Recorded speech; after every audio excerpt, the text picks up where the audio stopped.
What's going on there, YouTube, and welcome back to another comic book video.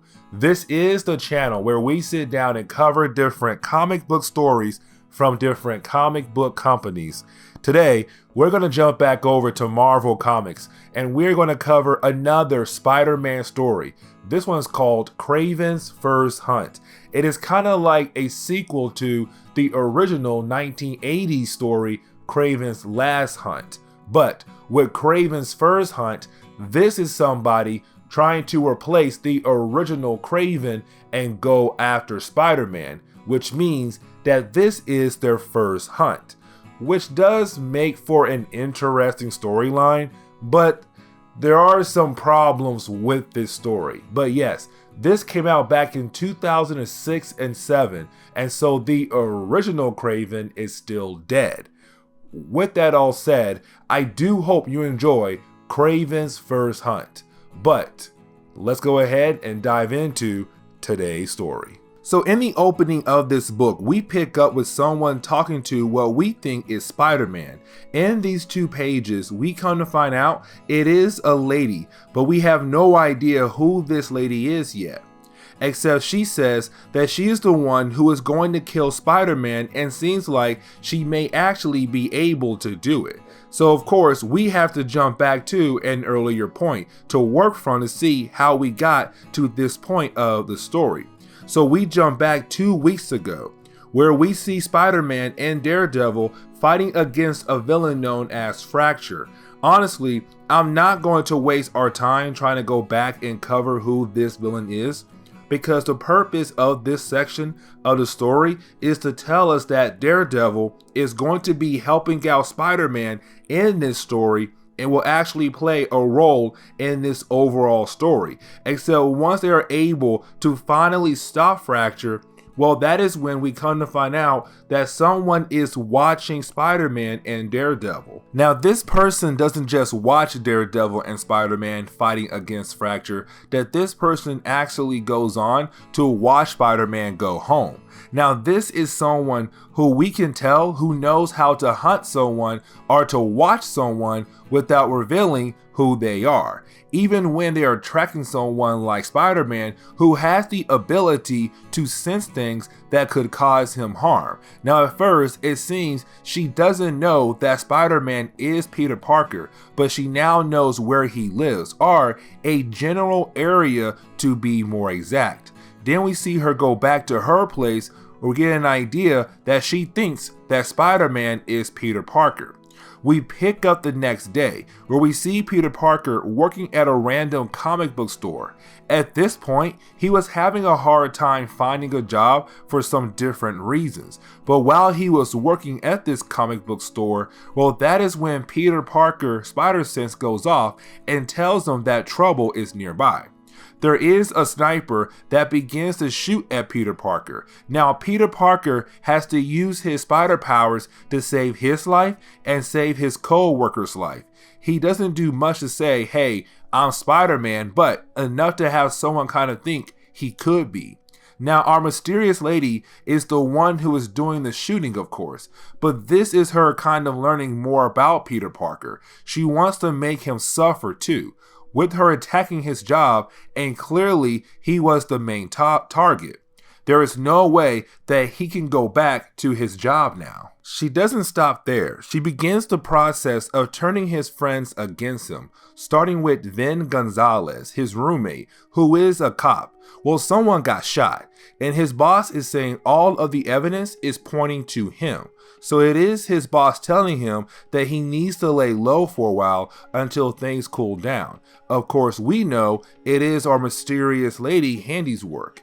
At the same time, someone began the process of suing Spider-Man, but all of the legal papers go to Peter Parker. Now, the world doesn't know Spider-Man is Peter Parker, but they know Peter Parker takes photos of Spider-Man. Getting back to Vin, we see him heading home from his job after being sent home without pay. While he is walking, well, that is when someone hits him with his car. But of course, we know it is our mysterious lady's handiwork.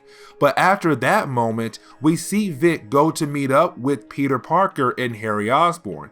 They are all friends.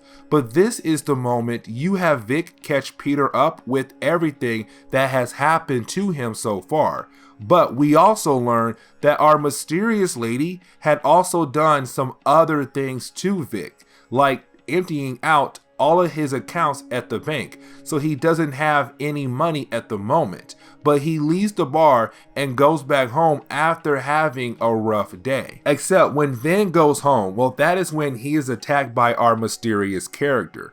We see her just beat down on Vin. And then after she does that, well, she makes Vin put on the Spider-Man outfit. Of course, she did not see the face of Vin. So this could be her thinking that she had grabbed Peter Parker. Then she goes on to knock out Vin.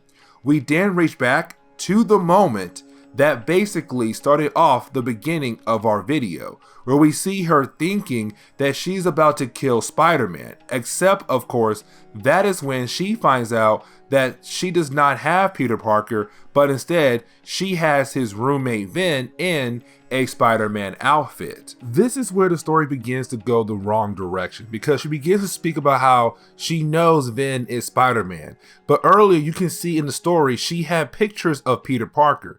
Even then, she attacked Peter Parker while this man was at work at the comic book store, except she now believes that Vin is the one who is Spider-Man. When you have Vin trying to tell her that he is not Spider-Man and all the signs are there that this man is not Spider-Man, she doesn't believe him and tells him to die with some dignity and continues to beat on him, hoping that he will begin to use the spider powers that he doesn't have. But we have to switch over to Peter Parker. We see him freaking out because it is late at night and Vin is not home. Of course, we know why he is not home, but it makes Peter Parker think about what could be going on with Vin.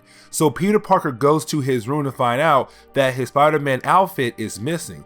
To Peter, Vin must have found out that he is Spider-Man and he is getting ready to get a group of cops to come and to arrest him. Now that is not true. We know that.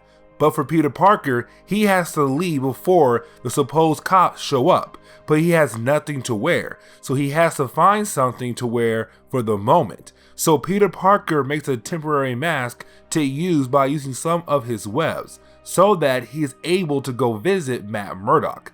Told y'all, he will be important for this storyline because it is Peter Parker asking to borrow Matt Murdock's Daredevil outfit. You have Peter Parker tell Daredevil the reason why he needs to borrow the Daredevil suit.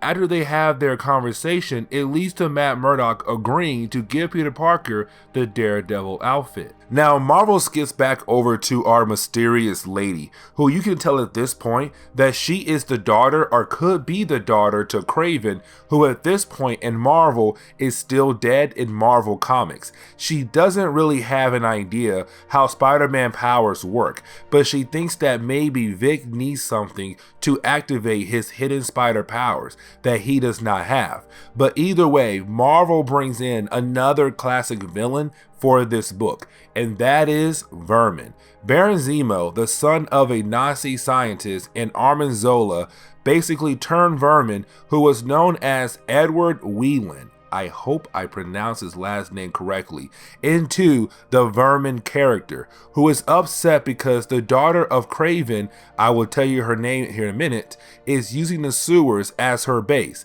and this is his home. Except we have to switch back over to Peter Parker pretending to be Daredevil, and he goes to the police station that Vin works at. This is Peter pretending to be Daredevil, hoping to get some information about Vin, to see if Vin knows that Peter Parker is actually Spider-Man. Except while Peter is talking to Vin's boss, well, that is when Vin's boss tells Peter Parker that he heard Spider-Man has been taken hostage, which tells Peter Parker that someone has kidnapped Vin because they believe that Vin is Spider-Man. But going back to Vin, who is dealing with the daughter of Kraven, whose name is Anastasia, while she is fighting against Vermin, well, you have Vin decide that it is time for him to escape. So he then leaves the room, but of course, Anastasia was able to beat Vermin and continue her mission to kill Spider-Man. Of course, she is trying to kill the wrong Spider-Man. Lucky for Ven, you have Peter Parker, who is in a Daredevil outfit, found where Anastasia is holding Ven at. Except while Peter Parker is about to walk into the sewers, well, he is then greeted by Vermin. Guessing he was able to recover from the beating Anastasia gave him. Spider-Man knows how dangerous Vermin is, but at the same time, he can tell that someone has wounded Vermin.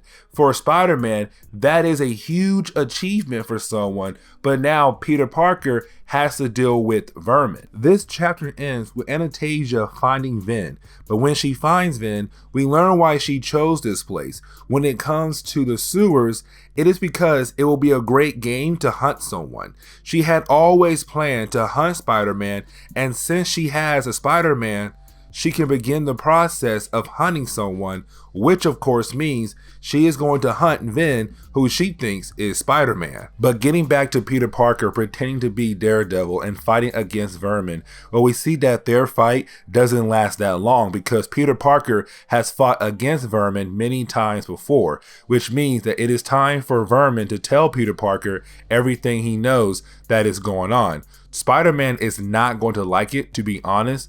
It leads to Peter Parker realizing how bad Vermin looks, meaning that maybe the person who did this to Vermin is the one who kidnapped Vic. Of course, you have Vermin explaining that Anastasia was the one who did this to him, and she has someone dressed as Spider-Man in his home. Now, this will be the first time Peter Parker will meet Anastasia, but it is going to be an interesting moment for the two of them here in a moment. Now, in the next set of pages, we see Ven trying to hold his own against Anastasia, which honestly is not a fair fight. I mean, at first, it does seem that maybe he can stand a chance against her, but of course, over time, she does get the edge on him. But he is lucky that the real Spider-Man was able to pop up and help out, because if Peter Parker did not show up, would Ven be killed or be able to escape? It is safe to say that Ven would not be able to survive, to be honest. Now, Peter Parker, who is in the Daredevil outfit, is still pretending that he is Daredevil and trying to act like Ven, who is Spider-Man, just forgot how to be a hero, which honestly doesn't work. But this fight does go on for a few pages, but it does end with Ven and Peter Parker getting away because Vermin came back for round 2 and took on Anastasia. So after the two of them leave the sewers, of course, the next day we see that Peter Parker had taken Ven to the hospital, and we see all of their friends make sure that he is okay. And we see that Peter Parker is there as well. But you have Peter Parker come back as Spider-Man and trying to tell Ven the reason why he got captured is because sometimes Spider-Man will have people out there in the world that have a similar build as him. Then he can trick his villains to think that Spider-Man is one of those innocent people. I hope I explained that well, but of course, Ven is angry that he got caught up in the Spider-Man mess, and it seems that Spider-Man had a backup plan for someone to be captured in his place. But the book closes with us learning that Anastasia did not plan all of this by herself, because we then see that there is someone else with her in her home. This person was able to figure out that Peter Parker had put a spider tracer on her and crushed it. Then tells us that Anastasia is Kraven's daughter, but this is the wife of Kraven. This is Sasha, but that is the end of today's video. So, if you did like today's comic book video, hit that like button down below and also subscribe to the channel for more content to come in the near future. Also, any suggestions on books I should read, well, please let me know in the comments below, because you never know, your suggestion could be a future video down the road. But I do hope you enjoyed today's video.